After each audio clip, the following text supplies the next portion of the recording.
Welcome to Volcanic Isle. First, assemble the island of Mu by slotting the plastic volcanoes into the island tiles and arranging the continent as shown.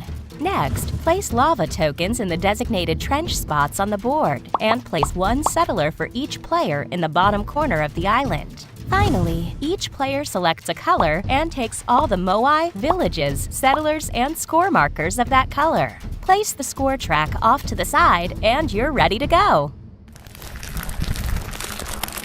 On their turn, a player has 4 action points to maneuver around the island, tracked using AP tokens. The actions you can take are: spend 1 AP to move a settler to an adjacent space. You may carry unraised Moai with you. Spend 2 AP to replace a lava token with a village on a space with a settler.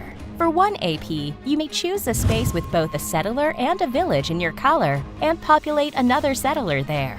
You may spend 1 AP to use a settler to replace a lava token with a Moai, laying it on its side.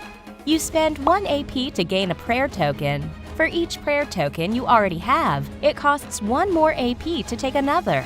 You'll need these later to save your settlers and villages from volcanic eruptions. And lastly, you may spend 1 AP to use a settler to lift up a Moai into a geyser space. This is what you'll be focusing on to win the game.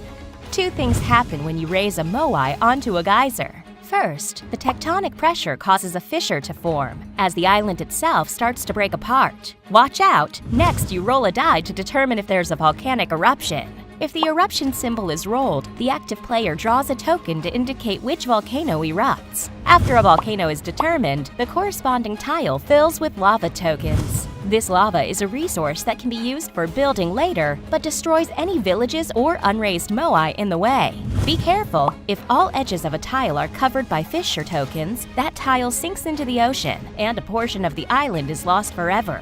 Fortunately, settlers are able to swim to shore. Players may spend their prayer tokens to save their villages and Moai, but otherwise, everything in that area is destroyed. Throughout the game, players earn victory points for building villages and raising Moai. Points are recorded on a score track, and play continues until only 2 or fewer volcanoes remain. At the end of the game, players score points for each settler, village, and Moai they have on the island, as well as unspent prayer tokens they own. Finally, players score bonus points for each Moai they control that is adjacent to another Moai of their color. The player with the most victory points wins.